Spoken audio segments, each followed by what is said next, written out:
White dress వేసుకోండి బైబిల్లో లేదు. ఇది క్రమం అనండి. మీరు వచ్చేటప్పుడు కూడా పెద్ద భక్తుల్లాగా ఎవరో ఒక అమ్మాయి మన దగ్గరికి వచ్చిన తర్వాత చర్చికి ఎట్ట రావాలంటే ఎట్టతో చర్చికి గాల్లో ఎగురుకుంటూ వస్తావేంటి, ఆ అమ్మాయి అడగటం ఈవిడ చెప్పటం ఏంటంటే ఈ చర్చికి వచ్చేటప్పుడు వైట్ డ్రెస్ వేసి రావాలని చెప్పిందంట. ఏంటది నేను చెప్పానా? క్రమానికి చెప్పాను నేను. స్తోత్రం. కొత్త వాళ్ళకి అలా చెప్పకండి. నువ్వు ఇక్కడ 10 సంవత్సరాలు 5 సంవత్సరాల నుంచి ఉన్నావు కదా, నువ్వు క్రమంలోకి రా. Praise the Lord. అది క్రమం అంతే. నువ్వు వైట్ డ్రెస్ వేసుకోవడం వల్ల మేము పెద్ద పరిశుద్ధులం కాదు. మేకప్లు వేసుకుని వస్తారు, జీన్స్ ప్యాంట్లు వేసుకుని వస్తారు, వాళ్ళకి తెలీదు. అలా అని వాళ్ళు బలవంతంగా జీన్సులు తీసి బలవంతంగా జడలు కట్ చేసుకోవడం ఆపేస్తే వాళ్ళు మనసు మారదు. భాగ్యంగా మారటం కాదు దేవుడికి కావాల్సింది. స్తోత్రం. అంతరంగంగా మారితే ఆటోమేటిక్ వీళ్ళే తీసేసుకుంటారు వాటిని. Praise the Lord. ఆత్మను పట్టుకోండి ఫస్ట్. మన క్రైస్తవ్యంలో ప్రతి సంఘంలో ఉన్న ఒక చెడ్డ బుద్ధి ఏంటంటే ఆడు ఫస్ట్ చర్చికి రాగానే ఇజ్జయ్ అజ్జయ్ ఎడజేయబాక అడజేయబాక ఎట్ట ఉండకూడదు అట్ట ఉండకూడదు. నీ తలకాయ. ఆడికి ప్రేమను పంచు. ఆమె చెప్పండి. నేను చాలాసార్లు చెప్తున్నాను, అందరూ చెప్పండి. 2 ఆకుల మధ్యలో నుంచి ఫలం వస్తుంది. అలాగా 2 ఆకుల మధ్యలో నుంచి ఫలం వస్తుంది. ఏ చెట్టుకైనా, బాటనీ సబ్జెక్ట్ నాది చెప్తాను రండి. 2 ఆకుల మధ్యలో నుంచి ఫలం వస్తుంది ఏ చెట్టుకైనా. మీరు కావాలంటే జామకాయ తీసుకోండి. ఎప్పుడైనా మనకి జామకాయ అమ్మేటప్పుడు చూడండి, 2 ఆకులతో ఎత్తాడు. ఆ ఆకుల మధ్యలో నుంచి ఒక కాండం దానికి కనెక్ట్ అయి ఉంటుంది. అర్థమవుతుందా?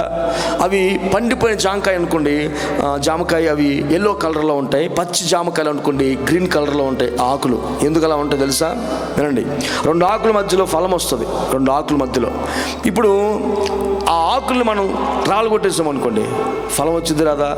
ఆకులు రాలగొట్టిన తర్వాత రావు. ఆకులు రాలిపోతే రావు. ఆ ఆకులు అలాగే నిలిచింది అనుకోండి, దాంట్లో ఫలం రావడానికి టైం పట్టుద్ది. మెల్లికి కొంచెం పూత పిందె వేసిన తర్వాత మళ్ళీ ఫలం వస్తుంది. ఫలం వచ్చిన తర్వాత ఈ ఫలం బాగా పండుతూ ఉంటుంది. అలా పండుతున్నప్పుడల్లా ఆకులు ఉన్నాయి చూసారా, అవి పచ్చగా బలంగా ఉండి వీక్ అయిపోతాయి. ముసలితనంలాగా అయిపోతాయి. చివరికి వంగిపోతాయి. చివరికి పండు ఫలించిన వెంటనే ఆ 2 ఆకులు రాలిపోతాయి. హల్లెలూయా. 2 ఆకులు రాలిపోతాయి. ఇప్పుడు ఆకులు రాలగొట్టామనుకోండి, ఫలం వచ్చిద్దా? ఫలం వస్తే ఆకులు అంటే ఏంటి తెలుసా? ఆకులు అంటే మీ జీన్స్ ప్యాంట్లు, మేకప్లు, లిప్స్టిక్లు, ఇంకేమున్నాయి, జడలు, డ్రెస్సులు, ఇవన్నీ ఆకులు. మనం రాగానే ఫస్ట్ ఆకులు బ్యాటర్ని కొట్టేస్తాను. ఇంకేమవుతుంది అట్లా ఫలం? వాళ్ళకి ఫలాన్ని తీసుకురా. ప్రేమ, సంతోషము, సమాధానం, ఇవి భక్తిలో తీసుకురా. అప్పుడు ఆటోమేటిక్గా బొట్టు చెరిపేసుకుంటాడు. ఆటోమేటిక్గా ఆకులు ఫలం వచ్చిన వెంటనే నువ్వు చెప్పవలసిన ఇది తీసేయని ఏం చేయాలి? ఆటోమేటిక్గా ఏమవుతాయి?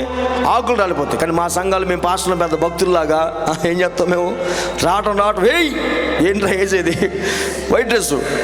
మనకు అట్లాంటి ఏం లేవు. బైబిల్ అలా చెప్పట్లా. స్తోత్రం. మీరు ఫలాలు రావాలని కోరుకుంటున్నాను నేను. ఆమేన్. ఇంకా చెట్టు ఎదిగి కూడా ఫలించదు చూసావా, దాన్ని కొడుతున్నా. చెట్టు ఎదిగిన తర్వాత కూడా కొన్ని ఫలించవు. వాళ్ళకి చెప్తున్నా నేను.